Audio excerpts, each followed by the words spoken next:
You may have heard the phrase test, don't guess, especially in relationship to functional medicine testing. And I agree with that totally. We need to know exactly what we're dealing with. And oftentimes the tests we get from our doctors just aren't thorough enough. And this is what we're going to dive into today because all of the different tests can be overwhelming. Which ones do you need? Which ones can you skip? We're going to unpack all of this today with my guest. Today, I have with me Jenn Malecha, the Wholistic Health Boss. She is a functional diagnostic nutrition practitioner and master transformational coach with a BS in kinesiology. She supports busy, health minded professionals in taking back control of their health by giving them access to the right lab tests and resources so they themselves can find the missing pieces of their health puzzle and actually fix what is wrong and get back to feeling like themselves again. Jenn creates personalized health rebuilding programs for clients that are realistic and sustainable. Jenn, welcome to the show. I'm so glad to be here, Carol, and share this information with people, especially people who are, health minded and fitness focused. Like this is going to be such an enlightening conversation with them as we were just talking before we started that fitness has been a big part of my background and actually how I got involved in functional lab testing to kind of solve what was going on with my body, basically. You had a rocky health background. I mean, I relate to you on many different levels. I was a personal trainer. I did fitness competitions, which you did at one point or another, very much into the world of fitness. And it Mm-hmm. was during that time that I got my diagnosis of RA and autoimmune disease. And I remember Mm-hmm. thinking, this doesn't fit. I was even embarrassed to share it because I'm like, I'm supposed to be the picture of health, and here I am struggling. Mm-hmm. Exactly. And that's kind of what happened to me in a sense too, like similar story, but different. So as you mentioned in that intro, like I studied kinesiology, right? So I went to college, spent 4 years studying fitness, nutrition, and health. I was thinking I was even going to be an athletic trainer, like the person that's on the field, wrapping ankles and helping with injuries and all that stuff. And when I graduated, I decided not to pursue that path, but to get into the fitness industry instead as a personal trainer and running gyms. So here I am walking around like, the healthiest, thinking I'm the healthiest person that I know, right? Because I was eating boneless, skinless chicken breast and broccoli and eating every 2 hours and exercising, like lifting heavy every day, running, doing all the things. And at 25, I was diagnosed with skin cancer for no like explained reason at all. And actually, Carol, like leading up to that, now, I can look back and go, wow, there was actually a lot of things that were happening before that that were clues about the dysfunction that was happening in my body. But I just kind of brushed them off as normal things. So some of those red flags early on before the skin cancer diagnosis was I all of a sudden started to develop seasonal allergies that were becoming more severe and intense every season, that they would like manifest into ear infections and like knock me out for days at a time. I had a wicked, like reoccurring left IT band pain that no matter how much stretching and fascia work and foam rolling that I did, it never went away until I did the functional lab testing and fixed my body. And I also had painful irregular periods in my teenage years, which then led me to taking birth control, as like a lot of women have that as part of their story, which was just masking basically a symptom, come to find out. So once I, was diagnosed with skin cancer, I went searching for answers because I was like, this does not make sense. There's no family history. Like my doctor can't explain this to me. I would go into my annual physical and I would be told that I was like the picture of perfect health. They wish that all of their patients were like me, eating healthy and exercising. And I was like, but why is this happening then? Right. And so that's when I stumbled upon that training program, functional diagnostic nutrition. And when I heard Reed Davis, the founder, speak for the very first time, it was like all the light bulbs went off and all the pieces of the puzzle came into view because he was talking about the actual physiology of the body, like how the hormones, immune, digestion, detoxification, energy, and nervous system all work together which was mind blowing to me because I took physiology and biology and human anatomy in college, right? And none of my professors talked about how the systems of the body were like interacting or working together, or about how you could use what we call functional lab testing to collect real time data. Because blood testing is showing kind of like old information of data because it had to get metabolized through the body to show up in the blood. And so you're not actually really seeing what's happening in the exact moment. Now, blood testing can be helpful, but there's certainly other tests that we're going to get into to talk about that can be even more revealing about what's currently going on in the body in this moment in time. Mm. So that must have been really scary. You're young and you get this skin cancer diagnosis, Mhm. but then it takes you down this trajectory of learning about functional medicine, learning about lab testing. Mhm. Because I remember the lab testing that I used to get back in the day, and it was so simplistic. It was like, okay, let's look at your HDL, your LDL, your CBC. Not Mhm. that those things aren't important, but it never looked at thyroid, never looked at hormones. Gut health was never discussed. That was Mhm. never a thing. Liver health, the interconnectedness of all of these systems.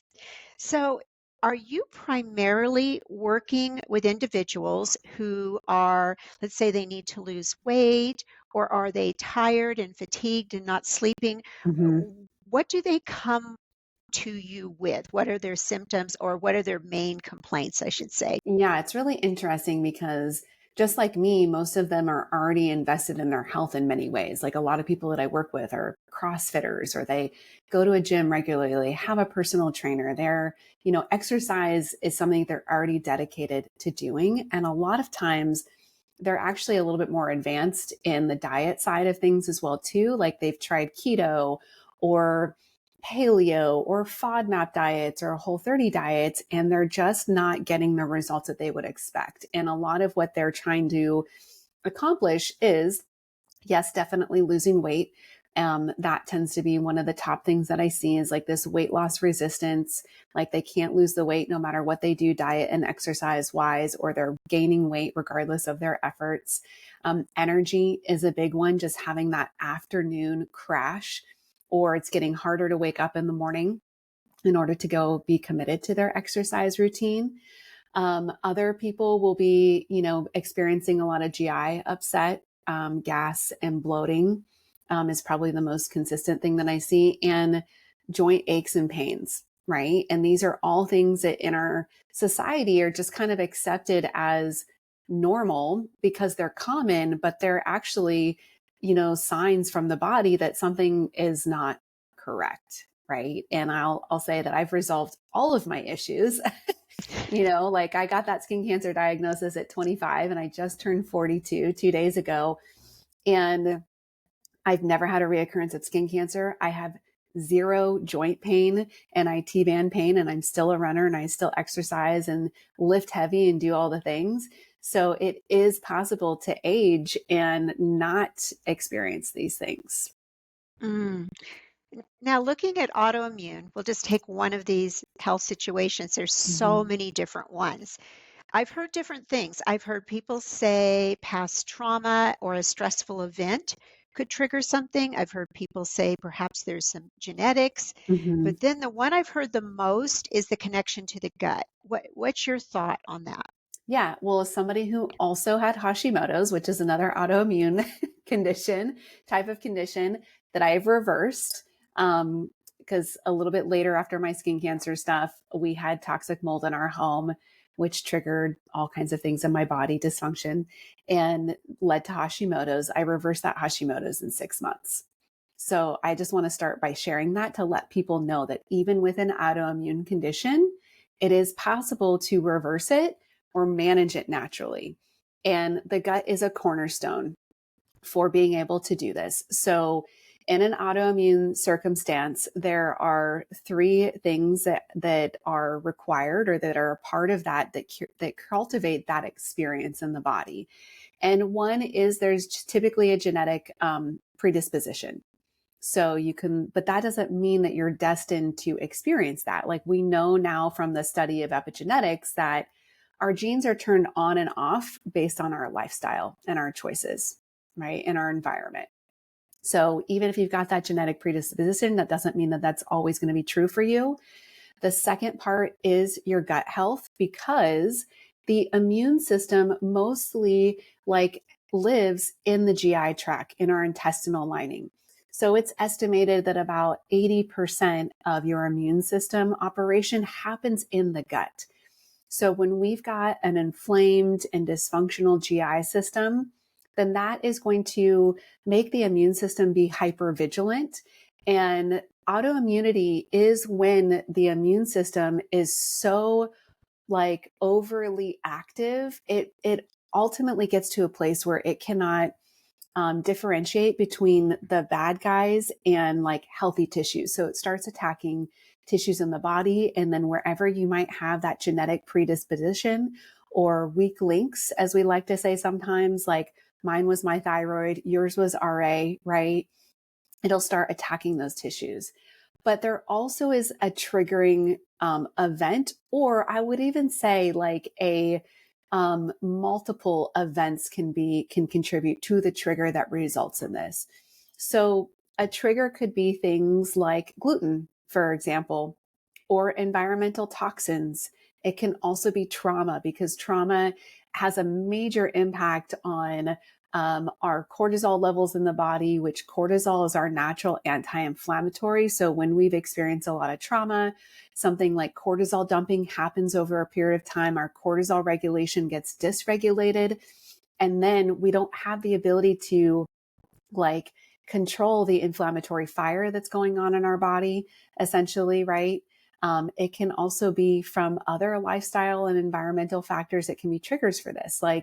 One of the triggers could be parasites or bacteria or yeast overgrowth. So in the stool sample test that I do, there's actually a very specific section or category of pathogens, like different bacterias, that are classified as autoimmune triggers specifically. So when we've got gut bacteria overgrowth, we've got an immune system that's already dysregulated and a genetic predisposition.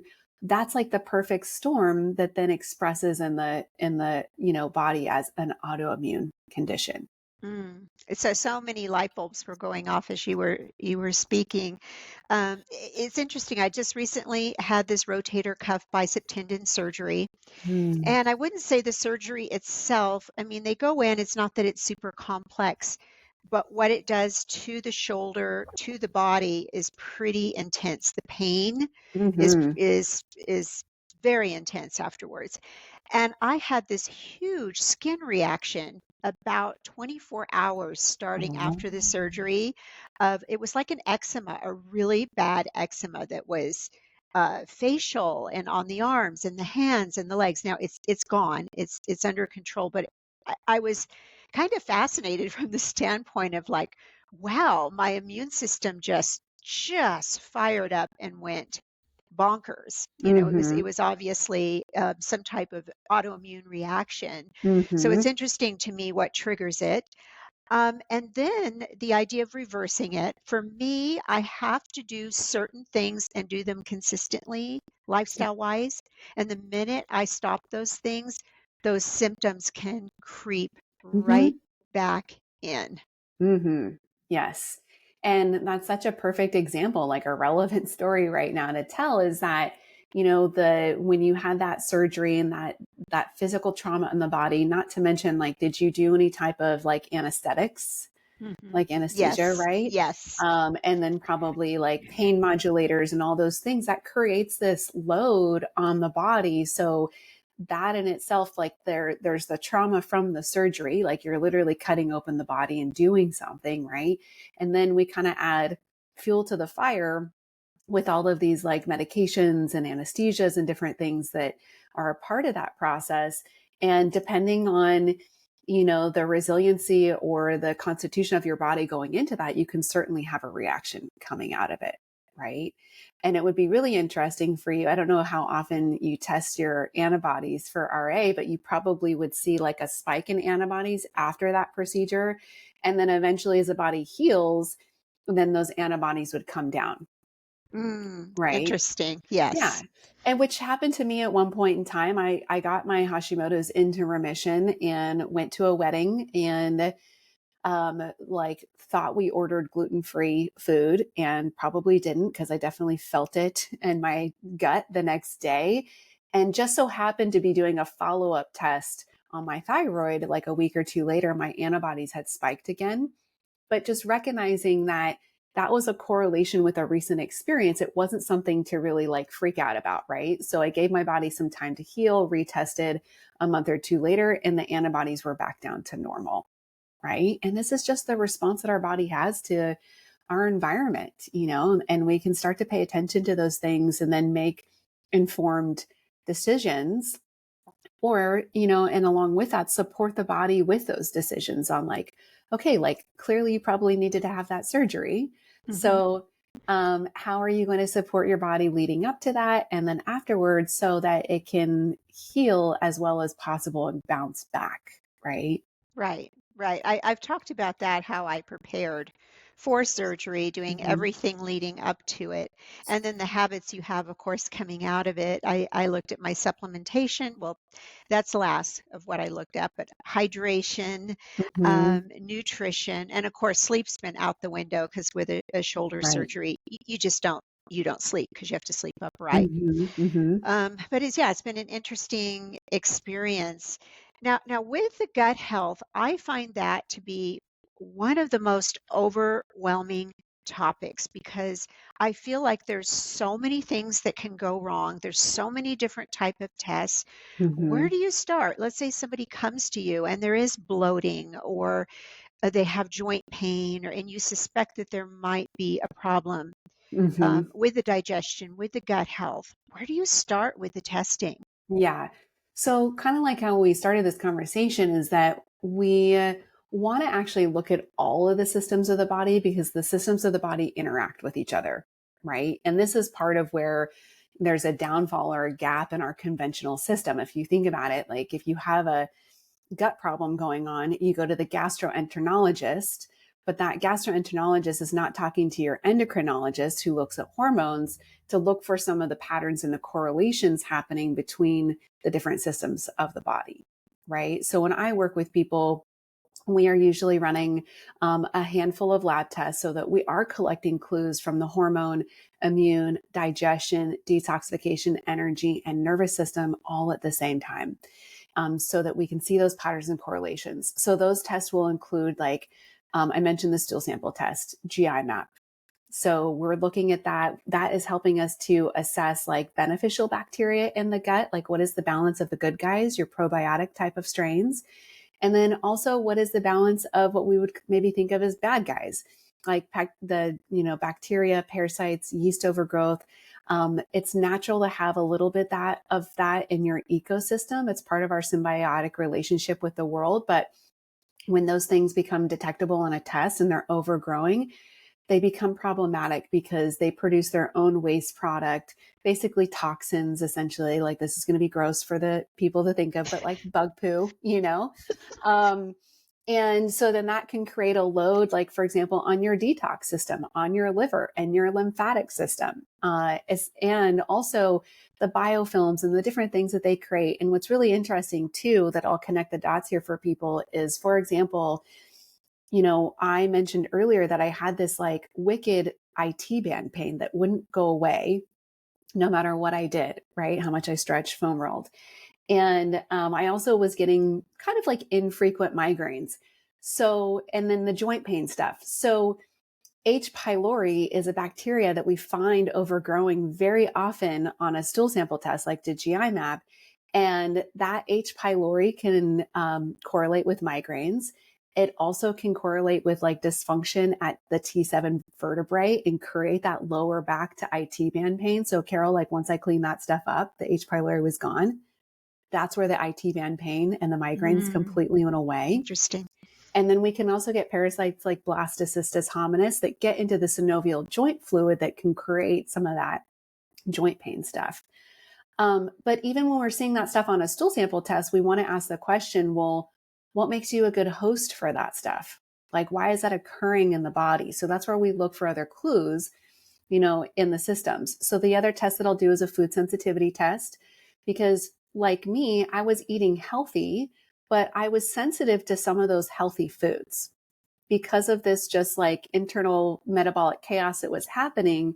And so removing those foods for a period of time can help calm the inflammatory fire and help you to heal the intestinal lining so that eventually you can bring those foods back in, but also the intestinal lining in the body can get those gut bugs back under control, right?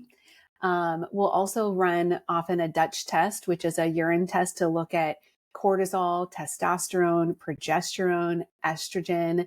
And also specifically what I love about that test is it's looking at how estrogen kind of flows through the detox pathway, which can be super insightful about liver function. And is the detox system congested from an excess of estrogen and environmental toxins and other things, as well as like we can see that correlation with like, oh, there's like this, abundance or overgrowth of bacteria, which, like I said earlier, is a toxic waste inside the body. And then we see this back up in the detox system on the Dutch test, right? And estrogen also plays a role in the integrity of the intestinal lining, like the health of the tissues in there also. And on that test, we can even get clues for insulin resistance. So this was a big one for my husband. Like he was an avid exerciser, had been his whole life. He'd been on a gluten-free diet, eating organic, all the things, but he got to his heaviest set point of 240 pounds. Like he could not lose weight no matter what he did. And the Dutch test revealed that he was insulin resistant and he was estrogen dominant, which I find a lot with people that I work with, essentially. And the other test that I love to run is the toxins, a toxins panel, to look at the environmental toxins that are also going to be like contributors to the scenario of burdening the detox system. Toxins in our environment are also going to strip the intestinal lining and disrupt its ability to function well and damage it, right? Toxins in our environment can be categorized as xenoestrogens, so they mimic estrogen in the body, or endocrine disruptors, so they disrupt thyroid function and testosterone function and those types of things. So now we can look at some of those external inputs and we can work on the whole picture with somebody to really resolve whatever might be going on with them. Love that you touched upon the toxins. That's a really important one. I had a client exposed to mold, and she couldn't lose weight. Not that she had a lot to lose. She did not, but she had those pounds, extra body fat that she wanted to get rid of. She wanted to start really working on changing the shape of her body, recomping. But it was just an impossibility until she had detoxed from that mold. And I believe I believe some people are even more sensitive to mold than others. Yes. And she just had just a very strong reaction. And it took, I feel like, close to a year before she was finally on the other side of that protocol. Yes, it takes a while to get mold out of the body. And I briefly mentioned earlier that I was exposed to mold as well too. We had it in our house and it took us a while to like figure that out. So over the course of 2 years, I slowly put on 15 pounds and I was like going crazy because I was a functional health practitioner at that point. So I had leveled up the concept of doing all the things, right? Like I'm doing castor oil packs at night and infrared sauna and like step up my supplement game and sleep. And even with all of that, I still was putting on weight. And then I broke out with cystic acne and like I had this whole other flare up of symptoms. You'll appreciate this, Carol. So in this moment of my life, I was like, oh my God, what's happening? And I had this experience of like inflamed breast that occurred. So I woke up one morning and I had a huge red streak from like my nipple all the way over to my armpit. Wow. And you could feel the heat coming off of it through 2 layers of clothing. Wow. And so here I am, history of skin cancer, freaking out now that this is breast cancer, right? So in San Diego, I go to all these women's health specialists. I go to the top like women's health doctors in our area. And I'm in this doctor's office. She's a woman top, women's health specialist here. And I'm telling her what's going on and how I put on 15 pounds. And she looks at me and she goes, well, do you think that you just put on like 15 pounds of muscle? Oh, no. And you can relate with a fitness background, like, Yeah. intense training regimens leading up to a fitness show. I'm like, I would be lucky if I put on like 2 pounds of muscle, right? Oh, Like it's it not easy. for women, especially, it's just our biology because of the differentiative of, testosterone and all that stuff. And that was a moment where I was like, you literally have no idea how the female body works, because I can't believe you just said that to me. And also, I don't look like a bodybuilder. So the relevance of that was like, I was like, you're just making crap up, basically. I forgot where I was going with that story, but mold. Oh, I thought I had heard it all till you yeah. told me that. I Just, know, wild, right? yes. So the mold instance, I love what you said earlier, is that some people are more sensitive than others. And here's where we have another circumstance of there is a genetic factor that's related to that. So people that walk into like a moldy building and instantly have a reaction, that was not me. Those people have a genetic mutation. It's called the HDLR gene. Which is kind of hard to test for, but they say that like only 25% of the population has that mutation, which is where it can be really tricky. In a common household, you may not be having a reaction, but just these accumulation of symptoms over time. And then the body is this super smart, brilliant mechanism. And when it's getting inundated with these toxins from mold or other things, the body will encapsulate toxins in fat, like traps it in fat as a protective mechanism. So this is where we'll see, especially with mold and toxin exposures, you get that like fat accumulation around the middle section specifically, and it's kind of like dimply. You'll see more cellulite on the back of the legs and the back of the arms is usually another place as well too. Especially for women. And those are some signature signs of like, you've got some toxic buildup that it's going on in the body when we feel in this place of like, I'm a healthy person and this is not like, you're just extra fluffy. That feeling Yes. of between feeling lean, like I can pinch my arms. We know this as fitness people. Like I'm like, I pinch my arms and I know when I feel lean versus I know when I feel fluffy. Right. So it may not even be like a huge weight gain. I mean, 15 pounds could be considered a substantial amount of weight. But the interesting thing was that all of my clothes still fit the same. So that's interesting. how I knew that it wasn't necessarily, yes, it was a little bit of fat, but more so it was inflammation and the fluid retention of inflammation, right? That was being distributed like all throughout my body, internal, like very deep internally, and then externally in some expressions as well, too, So that's where, kind of just circling back to this is that you said it takes time for that person, that client that you had, it took time to get rid of the mold. And it does, like, because the body has to feel safe to release those things out of the tissues. So it requires a very kind of strategic protocol or approach to help encourage the body to get that stuff out.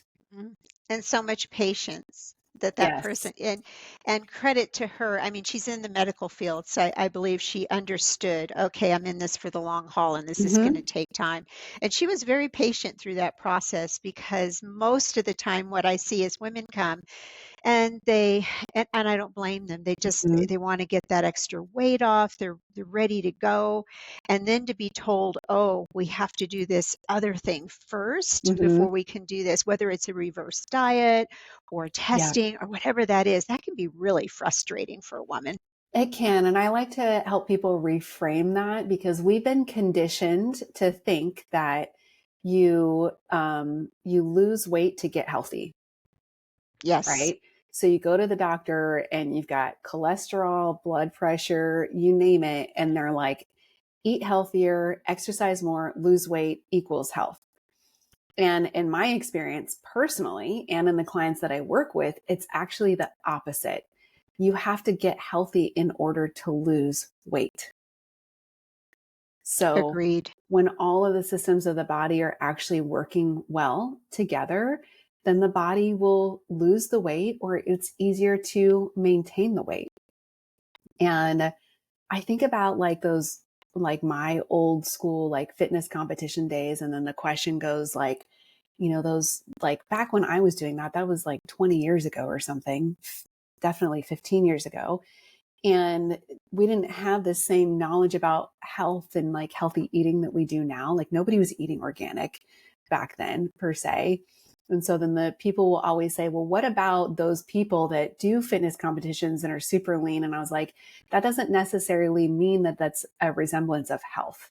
Like I find mostly like in my personal experience, or those people that now come through my practice, that was their history too, is that it was actually deficiency. And we can see this too on the Dutch test. We can see if people are in a catabolic state where their body is breaking itself down to survive, essentially. Those people, just because they're super lean on stage and muscular, doesn't mean that they're thriving. True. From a health perspective, right? True. Having been through the process many times, I would Mm-hmm. only do one show a year for that very reason, because it was so hard on me. Mm-hmm. But just what it does even to your hunger hormones coming out the other side. Because, okay, you're told reverse diet, but your Mm-hmm. brain is screaming at you like, Mm-hmm. we have been starving, go eat all of the things. And I found that to be the most challenging part. I wouldn't eat all of the things, but I found that to be so challenging. And I remember thinking to myself the last time I did it, this is how people feel when they're on extreme diets. Like that Mm-hmm. must be so hard. It's just not sustainable and not necessarily, the healthiest way. Mm-hmm. Exactly. Yeah. Now, shifting gears just a little bit here, I want to hit thyroid because, we have talked about Mm-hmm. Hashimoto's. Uh, how do you distinguish and we'll talk about women here. Most of our listeners are going to be 50 plus, even 60 plus. How do you distinguish, is it thyroid or is it something else? What are the tests that a woman should run? What are the signs she should be looking for? Mm-hmm. Yeah. And this is the tricky part because, symptoms can cross over multiple different systems of the body and hormones, right? So, thyroid, some of those like signature kind of cornerstone symptoms are going to be things like weight gain, which we just talked about could also happen from mold or environmental toxins or a myriad of other things. Hair loss. So, especially when we're losing hair, like up in the what we call like the widow peaks area, the outer third portion of the eyebrow, which then often will correlate like thin, brittle nails, dry skin, dry eyes, can happen as a result of that. And that a lot of that is considered hypothyroidism. So like having a slow thyroid, slower metabolism from the thyroid. We've got hyperthyroidism, which is where you're a little bit more wired. There's different symptoms that are accumulated with that. But no matter what the symptoms are that might look like thyroid, we still want to ask the question like, why is that happening?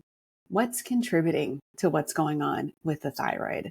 Why is it not operating properly? Like your body doesn't just wake up one day and say, I don't really want to do this thyroid thing anymore. I'm done. Right? And all of these systems of the body interact together, right? So, if we take that step back, and this is where like doing the lab testing can be really insightful of, I often find that when people have some type of thyroid dysfunction going on, whether it's hypothyroidism, so like low thyroid, slow thyroid, weight gain, low energy, or Hashimoto's alongside that, or hyperthyroidism, it's not actually a thyroid problem.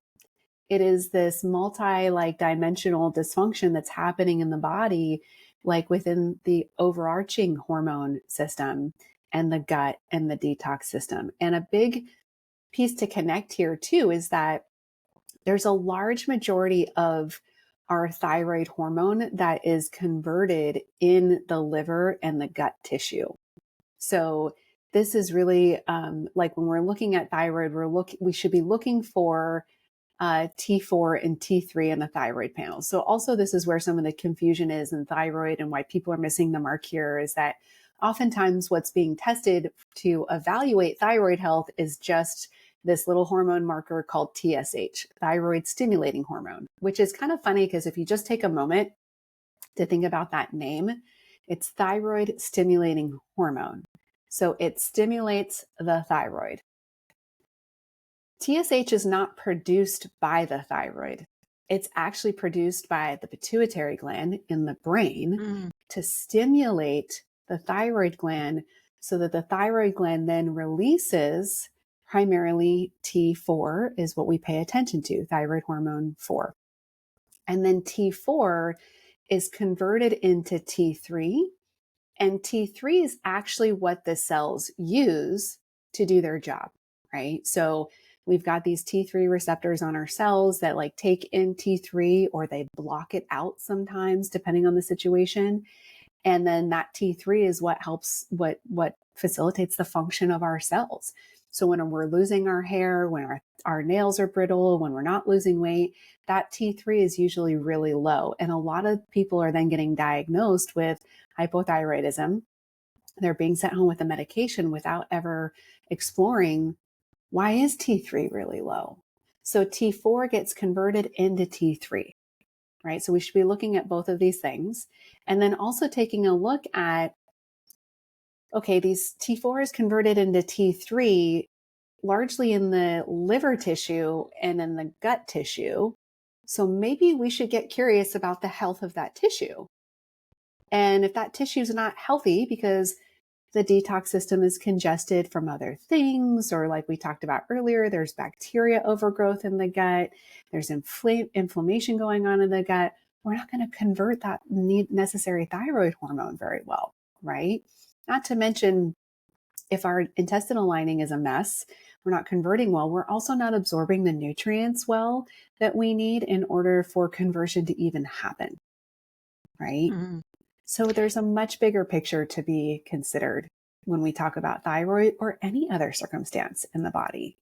You did a beautiful job of explaining kind of a complex thing and really connecting it to liver health. I've really been on a campaign with that. Brain and liver health are my things lately. And I recently, it's been 3 months, I gave up alcohol altogether. I used to enjoy my wine, and it's made a big difference. I'm anxious to repeat some lab tests now, having done this for a while. But when we're talking about the thyroid, it seems like there's been an explosion, and maybe that's the wrong word, of cases coming forward. And I always wonder, is it the case of we have more awareness? Because I don't know, 5-10 years ago, nobody was talking about thyroid, or you'd meet somebody that takes thyroid medicine and it seemed like this rare thing. Oh, your thyroid's not working properly. What do you think's behind that? Is it poor liver health? Is it poor detoxification? What's going on?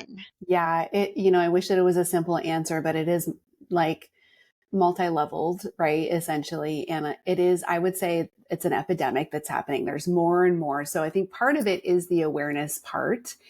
And the other side of it is the world that we live in. I literally last week was just with a friend, for example, who lives in outside areas of Atlanta, Georgia. And she was telling me that there was a chlorine plant that exploded. How horrible. In her area. And she was showing me pictures, and there's huge mushroom clouds of this explosion. And they were told to like not run their whole house air systems, to like kind of shelter in place in a sense. And I'm like, I told her, I was like, oh my God, I was like, watch, in 5 years, that place, that area, like thyroid issues are going to be expansive. Like it's going to be wild. So certain toxins in our environment have a direct impact on thyroid function. So things like fluoride, bromelain, and chlorine.